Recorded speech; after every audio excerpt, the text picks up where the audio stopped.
तर तुमचं सुरुवातीला नाव सांगा, काय आपल्या वसाहतीमध्ये प्रॉब्लेम होतो नेमका, कशा पद्धतीनं लोक आजारी पडतात, काय तर कारण आहे? मी doctor Asif Shaikh SBI icon मंत्रिचंद किल्लेदार रहिवासी आहे.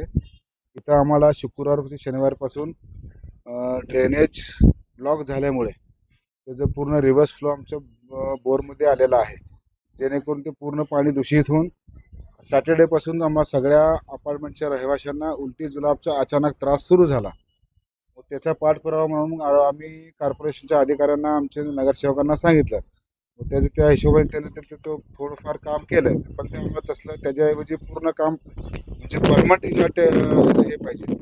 पण त्या ह्याच्यामुळे पाणी दूषित झाल्यामुळं आमच्या इथली रहिवासी आफरीन मुझफ्फर शेख यांचं आज निधन झालेलं आहे. आणि त्याचं कारणच उलटी, जुलाब आणि ताप असं ते डॉक्टरांनी त्यांच्यामध्ये नमूद केलेलं आहे. किती लोक आपल्या वसाहतीत आजारी पडले, काय? 40 ते 50च्या दरम्यान सध्या तरी सगळ्यांना उलटी, जुलाब, ताप, संडी, ताप, बुखारचा आज संसर्गजन्य झालेला आहे. किती दिवसांपासून अशा पद्धतीचा त्रास होतो? हे आम्हाला त्रास चालू झालेला आहे शनिवार ते सोमवारपासून सगळ्यांना. महानगरपालिकेचं आरोग्य त्यांनी सहकार्य केलं किंवा महानगरपालिका प्रशासनाने काय काय? महानगरपालिकेच्या आरोग्य खात्याकडनं आम्हाला चांगला सपोर्ट मिळाला आहे. ते यायला लागले औषध वगैरे देत आहेत आणि आमच्या रक्ताचा तपास करत आहेत. रक्ताचा तपास म्हणजे असं निदर्शन आला की CRP नावाचा घटक असतो, त्यानंतर C रिॲक्टिव्ह प्रोटीन प्रत्येक पेशंटचं वाढलेलं आहे.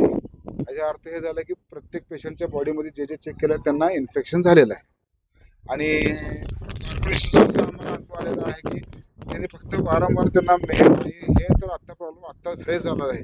आम्ही असे प्रॉब्लेम त्यांना 2-3 वर्षापासून त्यांना पाठपुरावा करत आहे की हे आमच्या लाईनना जी मेन लाईन, ड्रेनेजची मेन लाईन नाही आहे, आम्हाला मेन लाईन घालून द्या, जेणेकरून हे आमचं हे रिव्हर्स फ्लो जे होत आहे ड्रेनेजचं तुमच्या ओव्हरफ्लो झाल्यामुळं ते कमीत कमी होणार नाही. असे हे प्रॉब्लेम जे आहेत ते पुढून त्याला आपण टाळू शकतो. महापालिकेचा पाणी पुरवठ्याचा इश्यू आहे का तुमच्या बोरवेलच्या पाण्यात? पाणीची टाकी, कॉर्पोरेशनची पाणी टाकी सुद्धा आहे, त्याच्यात सुद्धा पर्क्युलेशन झालेलं आहे आणि बोरवेलच्या ह्याच्यामध्ये सुद्धा पर्क्युलेशन झालेलं आहे. गेल्या वर्षी हो, 2010ची गोष्ट आहे ती. गेल्या वर्षी 2010